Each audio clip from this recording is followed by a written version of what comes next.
ದೇವಭಕ್ತಿಯಾದಂಥ ಸ್ತ್ರೀ ಈ ಪದನ ನೀವು ಎಷ್ಟು ಬಾರಿ ಕೇಳಿದ್ದೀರಾ? ಮತ್ತು ದೇವಭಕ್ತಿಯಾದಂಥ ಸ್ತ್ರೀ ಅಂದ್ರೆ ನಿಜವಾದ ಅರ್ಥ ಏನು? ಇದು ಕೇಳೋದಕ್ಕೆ ತುಂಬಾ ಸಾಧಾರಣವಾಗಿ ಅಥವಾ ಆದರ್ಶವಾಗಿಯೂ ಕಾಣಿಸಬಹುದು. ಆದ್ರೆ ಸತ್ಯವೇದದ ಸಹಾಯದಿಂದ ಮಾತ್ರ ನಾವು ಈ ವಿಷಯವನ್ನು ಚೆನ್ನಾಗಿ ಅರ್ಥ ಮಾಡ್ಕೋಬಹುದು. ಏಕೆಂದ್ರೆ ಕೇವಲ ವಾಕ್ಯವು ಮಾತ್ರ ಒಬ್ಬ ದೇವಭಕ್ತಿಯಾದಂಥ ಸ್ತ್ರೀ ಯಾರು ಎಂಬುದನ್ನು ತಿಳಿಸುತ್ತೆ. ಇನ್ಸ್ಟಾಗ್ರಾಮ್ ಪೋಸ್ಟ್ಗಳು, ಸೋಷಿಯಲ್ ಮೀಡಿಯಾಸ್ಗಳು, ಟಾಕ್ ಶೋಸ್ಗಳು ಅಲ್ಲ, ಕೇವಲ ಬೈಬಲ್ ಮಾತ್ರವೇ.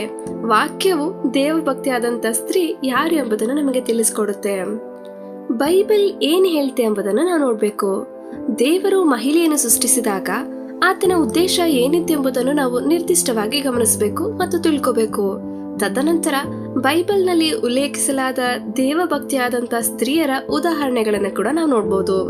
ಸಿಂಪಲ್ ಆಗಿ ಹೇಳ್ಬೇಕಂದ್ರೆ ದೇವಭಕ್ತಿಯಾದಂಥ ಸ್ತ್ರೀ ಅಂದ್ರೆ ದೇವರ ಹೃದಯದಂತಿರುವಂತ ಮಹಿಳೆ. ಇದರರ್ಥ ಆಕೆಗೆ ಜ್ಞಾನವಿದೆ, ದೇವರು ಯಾರೆಂಬ ತಿಳುವಳಿಕೆ ಅವಳಿಗಿದೆ ಮತ್ತು ಅವಳು ಆತನಿಗಾಗಿ ಹಂಬಲಿಸ್ತಾಳೆ. ಅವಳು ಆತನ ಸನ್ನಿಧಿಯಲ್ಲಿ ಇರೋದಕ್ಕೆ ಆಶಿಸ್ತಾಳೆ. ಅವಳು ಯಾವಾಗಲೂ ಆತನಲ್ಲಿ ನೆಲೆಸಿದ್ದಾಳೆ. ಕರ್ತನ ವಿಷಯಗಳಿಗೆ ಬಂದಾಗ ಅವಳಲ್ಲಿ ಒಂದು ದಾಹ ಇರುತ್ತೆ. ಎರಡನೇದಾಗಿ ದೇವರ ಮಗಳಾಗಿ ತಾನು ಯಾರೆಂದು ಅವಳಿಗೆ ತಿಳಿದಿರುತ್ತೆ. ಕ್ರಿಸ್ತನಲ್ಲಿ ತನ್ನ ಗುರುತು ಅಂದ್ರೆ ಐಡೆಂಟಿಟಿ ಏನೆಂದು ಅವಳಿಗೆ ತಿಳಿದಿದೆ. ಮತ್ತು ಕೊನೆಯದಾಗಿ ಅವಳು ತನ್ನ ಜೀವನದ ಬಗ್ಗೆ ದೇವರ ಚಿತ್ತ ಮತ್ತು ಉದ್ದೇಶಕ್ಕೆ ಅನುಗುಣವಾಗಿ ಹೊಂದ್ಕೊಳ್ತಾಳೆ. ಅವಳಲ್ಲಿ ಯಾವುದೇ ಅಲೆದಾಟಗಳಿರೋದಿಲ್ಲ, ಗುರಿ ಇಲ್ಲದ ನಿರ್ಧಾರಗಳಿರೋದಿಲ್ಲ. ಆಕೆ ಯಾವಾಗಲೂ ತನ್ನ ಜೀವನದಲ್ಲಿ ದೇವರ ಕರೆಯ ಕಡೆಗೆ ಸಾಗ್ತಾ ಇರ್ತಾರೆ. ಒಬ್ಬ ದೈವಭಕ್ತಿಯಾದಂಥ ಸ್ತ್ರೀ ಹೊಂದಿರುವಂತ ಗುಣಲಕ್ಷಣಗಳ 3 ಉದಾಹರಣೆಗಳಿವು. ಮೊದಲನೇದಾಗಿ ಆಕೆ ಕರ್ತನನ್ನು ಹಿಂಬಾಲಿಸಲು ಸಮರ್ಪಿತಳಾಗಿರ್ತಾಳೆ. ಎರಡನೇದಾಗಿ ಆಕೆ ತಾನು ಯಾರೆಂದು ತಿಳಿದಿರ್ತಾಳೆ. ಅಂದ್ರೆ ಅವಳು ತನ್ನ ಪ್ರೊಫೈಲ್ ಪಿಕ್ಚರ್ಸ್ ಅಥವಾ ಫಾಲೋವರ್ಸ್ ಗಳಿಂದ ವ್ಯಾಖ್ಯಾನಿಸಲ್ಪಡುವುದಿಲ್ಲ. ತಾನು ದೇವರ ಮಗಳು ಅಂತ ಅವಳಿಗೆ ತಿಳಿದಿರುತ್ತೆ.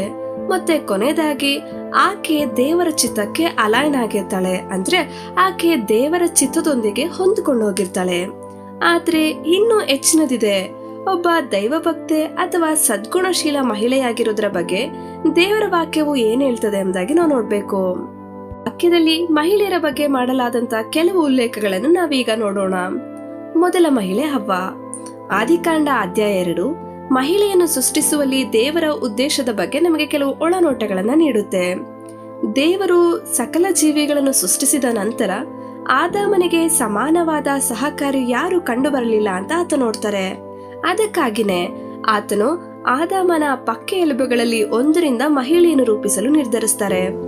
ಇದರಿಂದ ನಾವು ನಂಬಿಕೆಯಿಂದ ಹೇಳಬಹುದಾದಂತ ಒಂದು ವಿಷಯ ಏನಂದ್ರೆ ದೇವಭಕ್ತಿಯಾದಂತ ಸ್ತ್ರೀಯ ಗುಣಲಕ್ಷಣಗಳಲ್ಲಿ ಒಂದು ಅದೇ ಸಹಕಾರಿಯಾಗಿರುವುದು. ಇದರರ್ಥ ಮಹಿಳೆಯರು ನಿಷ್ಕ್ರಿಯರಾಗಿರ್ಬೇಕು ಅಥವಾ ದೌರ್ಬಲ್ಯ ಹೊಂದಿರಬೇಕು ಎಂದು ದೇವರ ಉದ್ದೇಶ ಆಗಿರ್ಲಿಲ್ಲ. ಬದಲಾಗಿ ಮಹಿಳೆಯ ಸೇರ್ಪಡೆಯಿಂದ ಮಾತ್ರ ಈ ಸೃಷ್ಟಿ ಪೂರ್ಣಗೊಳ್ಳಬಲ್ಲದ್ದು ಅಂತ ತನಗೆ ತಿಳಿದಿತ್ತು. ಬೇರೆ ಯಾವುದೇ ಜೀವಿಗಳು ಕೂಡ ಆದಾಮನಿಗೆ ಸಹಕಾರಿಯಾಗಿ ಅರ್ಹತೆ ಹೊಂದಿರಲಿಲ್ಲ. ಏಕೆಂದ್ರೆ ಅವು ಯಾರು ಅವನಿಗೆ ಸಮಾನವಾಗಿರ್ಲಿಲ್ಲ ಅಥವಾ ದೇವರ ರೂಪದಲ್ಲಿ ನಿರ್ಮಿತವಾಗಿರ್ಲಿಲ್ಲ. ಮತ್ತೆ ಇದನ್ನು ಗಮನಿಸಿ, ಮಹಿಳೆಯು ಆದಾಮನ ಪಕ್ಕೆ ಎಲುಬಿನಿಂದ ರೂಪಿಸಲ್ಪಟ್ಟವಳು. ಅವನ ಪಾದದಿಂದ ರೂಪಿಸಲ್ಪಡ್ಲಿಲ್ಲ, ಏಕೆಂದ್ರೆ ಅವಳ ತಲೆ ಮೇಲೆ ತುಳಿದು ನಡೆಬಾರ್ದಂತ. ಅವನ ತಲೆಯಿಂದಲ್ಲ, ಏಕೆಂದ್ರೆ ಅವಳು ಅವನಿಗಿಂತ ಶ್ರೇಷ್ಠಳಲ್ಲ. ಬದಲಾಗಿ ಅವನ ಪಕ್ಕೆ ಎಲುಬಿನಿಂದ, ಅಂದ್ರೆ ಆಕೆಯ ಸಮಾನವಾದಂತ ಸಹಕಾರಿಣಿ ಅಂತ. ಹಾಗಾದ್ರೆ ನಾವು ಮಹಿಳೆಯರಾಗಿ ದೈವಿಕ ಅರ್ಥದಲ್ಲಿ ಉತ್ತಮ ಸಹಕಾರಿಗಳಾಗುವುದು ಹೇಗೆ? ಈ ಪಾತ್ರವನ್ನು ಪೂರೈಸಲು ನಾವು ವಿವಾಹಿತರಾಗಿರ್ಲೇಬೇಕಾ ಅಥವಾ ಮಕ್ಕಳನ್ನು ಹೊಂದಿರ್ಲೇಬೇಕಾ? ಅಗತ್ಯವಿಲ್ಲ. ಕೆಲವು ಪಾತ್ರಗಳು ಈ ಗುಣವನ್ನು ಚೆನ್ನಾಗಿ ಪ್ರದರ್ಶಿಸಲು ಅವಕಾಶ ನೀಡುತ್ತವೆ. ಆದ್ರೂ ನಾವು ನಮಗಿಂತ ಮೊದಲು ದೇವರಿಗೆ ಮತ್ತು ಇತರರಿಗೆ ಸ್ಥಾನ ನೀಡುವ ಮೂಲಕ ಇತರರಿಗೆ ಸಹಾಯ ಮಾಡಬಹುದು. ಮೊದಲು ದೇವರು, ಎರಡನೇದಾಗಿ ಇತರರು, ಮೂರನೇದಾಗಿ ನಾವು. ಒಬ್ಬ ದೇವಭಕ್ತಿ ಮಹಿಳೆಯಾಗಲು ಇದು ಹೇಗಿದೆ? ಇದರ ಅರ್ಥ ಇದು ನಿಮ್ಮನ್ನು ನೀವು ನಿರ್ಲಕ್ಷಿಸಿ ಅಂತ ನಾನು ಹೇಳ್ತಾ ಇಲ್ಲ. ನಿಮ್ಮ ನೀವು ಪ್ರೀತಿಸಬೇಡಿ ಅನ್ನೋ ಅರ್ಥದಲ್ಲಿ ಹೇಳಲಿಲ್ಲ. ಇದರ ಅರ್ಥ ನಿನ್ನ ಪೂರ್ಣ ಹೃದಯದಿಂದಲೂ ನಿನ್ನ ಪೂರ್ಣ ಶಕ್ತಿಯಿಂದಲೂ ನಿನ್ನ ದೇವರಾದ ಕರ್ತನನ್ನು ಪ್ರೀತಿಸು ಮತ್ತು ನಿನ್ನಂತೆ ನಿನ್ನ ನೆರೆಯವನನ್ನು ಪ್ರೀತಿಸು. ಸಹಕಾರಿಯಾಗಿರುವುದೆಂದರೆ ಯೇಸು ತೋರಿಸಿದ ಮಾದರಿಯನ್ನು ಅನುಸರಿಸುವುದು. ಏಕೆಂದ್ರೆ ಇತರರಿಗೆ ಸಹಾಯ ಮಾಡುವುದು ಎಂದರೆ ಇತರರಿಗೆ ಸೇವೆ ಮಾಡುವುದು. ಮತ್ತಾಯ 20:28 ಬೈಬಲ್ ಹೇಳುತ್ತೆ, ಮನುಷ್ಯ ಕುಮಾರನು ಸೇವೆ ಮಾಡಿಸಿಕೊಳ್ಳುವುದಕ್ಕೆ ಬರಲಿಲ್ಲ, ಸೇವೆ ಮಾಡುವುದಕ್ಕೆ ಬಂದನು. ಸಹಕಾರಿ ಅಥವಾ ಸೇವಕಿ ಆಗಿರುವಂತ ಈ ಪಾತ್ರವು ಮಹಿಳೆಯಲ್ಲಿ ಅನೇಕ ವಿಭಿನ್ನ ಗುಣಗಳಾಗಿ ವಿಭಾಗಗೊಳ್ಳುತ್ತದೆ.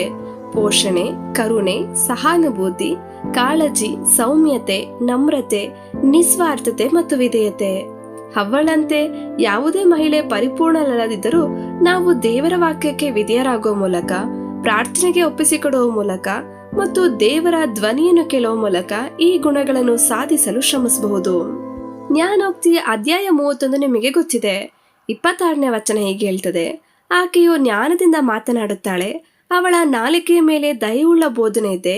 ಆದ್ದರಿಂದ ಮೂರ್ಖಳಾದ, ಕೋಪಿಷ್ಠಳಾದ, ತೀರ್ಪು ನೀಡಲು ಆಚಾರ ಪಡುವ ಮತ್ತು ಸರಿಯಾದ ನಿರ್ಧಾರಗಳನ್ನು ತೆಗೆದುಕೊಳ್ಳದ ಮಹಿಳೆಗಿಂತ ಜ್ಞಾನವಂತಳಾದ ಮಹಿಳೆಯ ಬಗ್ಗೆ ದೇವರು ಸಂತೋಷ ಪಡ್ತಾನೆ. ಇದೇ ವಚನವು ದಯೆಯ ಗುಣವನ್ನು ತಿಳಿಸುತ್ತೆ. ಇದು ಪವಿತ್ರಾತ್ಮನ ಫಲವೂ ಆಗಿದೆ. ನಾವು ನಮ್ಮ ಮಾತುಗಳ ಮೂಲಕ ಮತ್ತು ಕ್ರಿಯೆಗಳ ಮೂಲಕ ಈ ಗುಣವನ್ನು ಪ್ರದರ್ಶಿಸಬೇಕು. ನಮ್ಮ ಬಾಯಿಯಿಂದ ದಯೆ ಇಲ್ಲದ ಯಾವುದೂ ಕೂಡ ಹೊರಬರಬಾರದು. ಅದೇ ಅಧ್ಯಾಯದ 30ನೇ ವಚನ ಹೀಗೆ ಹೇಳುತ್ತೆ: ಸೌಂದರ್ಯವು ನೆಚ್ಚತಕ್ಕದಲ್ಲ, ಲಾವಣ್ಯವು ನೆಲೆಯಲ್ಲ, ಕರ್ತನಲ್ಲಿ ಭಯಭಕ್ತಿಯುಳ್ಳಂಥ ಸ್ತ್ರೀಯೇ ಸ್ತೋತ್ರ ಪಾತ್ರಳು ಅಂತ. ಸಿಂಪಲ್ ಆಗಿ ಹೇಳ್ಬೇಕಂದ್ರೆ ಮಹಿಳೆಯ ಬಾಹ್ಯ ಸೌಂದರ್ಯ ತಾತ್ಕಾಲಿಕವಾದದ್ದು. ಆದರೆ ದೇವರಲ್ಲಿ ಭರವಸೆಯಿಟ್ಟು ಆತನ ಹಾದಿಯಲ್ಲಿ ನಡೆಯುವಂಥ ಮಹಿಳೆ ದೇವರ ದೃಷ್ಟಿಯಲ್ಲಿ ಗೌರವಿಸಲ್ಪಡ್ತಾಳೆ. ಆದ್ದರಿಂದ ನಾವು ನಮ್ಮನ್ನು ಪರೀಕ್ಷಿಸ್ಕೊಳ್ಬೇಕು. ನಮ್ಮ ಅಭ್ಯಾಸಗಳು, ನಮ್ಮ ಪ್ರವೃತ್ತಿಗಳು, ಆದ್ಯತೆಗಳು ಮತ್ತು ಜೀವನ ಶೈಲಿ ನಮ್ಮದೇ ಆದ ವ್ಯಾಖ್ಯಾನಕ್ಕೆ ಬದಲಾಗಿ ದೇವರ ವ್ಯಾಖ್ಯಾನಕ್ಕೆ ನಾವು ಅನುಗುಣವಾಗಿದ್ದೇವೆ ಅಂತ ಖಚಿತಪಡಿಸ್ಕೊಳ್ಬೇಕು. ಈ ಎಲ್ಲ ಕ್ಷೇತ್ರಗಳಲ್ಲಿ ನಾವು ನಮ್ಮನ್ನ ಪರೀಕ್ಷಿಸ್ಕೊಳ್ಬೇಕು. ಬೈಬಲ್ನ ಇತರ ಮಾದರಿ ಮಹಿಳೆಯರು: ಮೊದಲನೇದಾಗಿ ಎಸ್ತೇರ್ ರಾಣಿ. ಎಸ್ತೇರಳು ನಿಸ್ವಾರ್ಥತೆ ಮತ್ತು ಶಕ್ತಿಯನ್ನು ಪ್ರದರ್ಶಿಸಿದ ವಿಶಿಷ್ಟ ವ್ಯಕ್ತಿತ್ವ. ಹಾಮನನು ಎಲ್ಲ ಯಹೂದಿಗಳನ್ನು ಕೊಲ್ಲಲು ಆದೇಶ ಹೊರಡಿಸಿದ್ದನ್ನು ನಾವು ತಿಳಿದಿದ್ದೇವೆ. ಎಸ್ತೇರಳು ತನ್ನ ಜನರ ಪ್ರಾಣವನ್ನು ಉಳಿಸಲು ಮರಣದ ಭಯವನ್ನು ಬದಿಗೊತ್ತಿ ರಾಜನ ಬಳಿ ಹೋಗುವ ನಿರ್ಧಾರ ಮಾಡಿದ್ಲು. ಇದು ನಿಸ್ವಾರ್ಥತೆ, ಧೈರ್ಯ ಮತ್ತು ದೇವರ ಮೇಲಿನ ಸಂಪೂರ್ಣ ನಂಬಿಕೆಯನ್ನು ತೋರಿಸುತ್ತೆ. ಎರಡನೇದಾಗಿ ಮರಿಯಳು ಅಂದರೆ ಮಾರ್ತಳ ತಂಗಿ. ಮಾರ್ತಳು ಕೆಲಸದಲ್ಲಿ ಮಗ್ನಳಾಗಿದ್ದಾಗ ಮರಿಯಳು ಏಸುವಿನ ಪಾದದ ಬಳಿ ಕುಳಿತು ಆತನ ವಾಕ್ಯನ ಕೇಳ್ತಾ ಇದ್ಲು. ಏಸು ಹೇಳಿದ್ರು, ಮರಿಯಳು ಉತ್ತಮವಾದಂಥ ಭಾಗವನ್ನು ಆರಿಸಿಕೊಂಡಿದ್ದಾಳೆ ಅಂತ. ಒಬ್ಬ ಮಹಿಳೆಯಲ್ಲಿ ದೇವರು ಏನನ್ನು ಗೌರವಿಸುತ್ತಾನೆ ಎಂಬುದನ್ನು ಇದು ತೋರಿಸುತ್ತೆ. ಆತನ ವಾಕ್ಯಕ್ಕೆ ಗಮನ ಕೊಡುವುದು ಸಂಪ್ರದಾಯದ ಕೆಲಸಗಳಿಗಿಂತಲೂ ಮುಖ್ಯ ಅಂತ. ಮೂರನೇದಾಗಿ ಮರಿಯಳು ಏಸುವಿನ ತಾಯಿ. ದೇವದೂತ ಗಬ್ರಿಯೇಲನು ಬಂದಾಗ ಆಕೆ ಹೇಳಿದ್ಲು, ಈಗೋ ನಾನು ಕರ್ತನ ದಾಸಿ, ನಿನ್ನ ಮಾತಿನಂತೆ ನನಗಾಗಲಿ.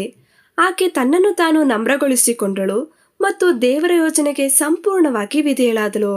ನಮ್ರತೆ ಮತ್ತು ವಿಧೇಯತೆ ದೇವರಿಗೆ ಅತ್ಯಂತ ಪ್ರಿಯವಾದಂಥ ಗುಣಗಳು.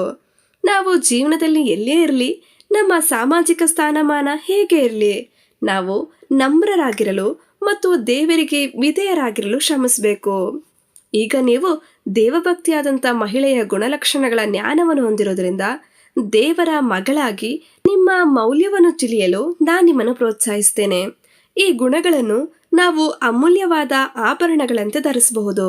ನಿಜವಾದಂಥ ದೈವಿಕ ಸೌಂದರ್ಯದಿಂದ ನಮ್ಮನ್ನು ಅಲಂಕರಿಸಿಕೊಳ್ಬಹುದು ಮತ್ತು ಆ ಮೂಲಕ ನಮ್ಮ ದೈನಂದಿನ ಜೀವನದಲ್ಲಿ ದೇವರನ್ನ ಮಹಿಮೆ ಪಡಿಸಬಹುದು ಮತ್ತೆ ಗೌರವಿಸಬಹುದು. ಇದೇ ರೀತಿಯಾಗಿ ಮತ್ತೊಂದು ವಿಡಿಯೋದಲ್ಲಿ ನಿಮ್ಮನ್ನು ಸಂಧಿಸ್ತೇನೆ.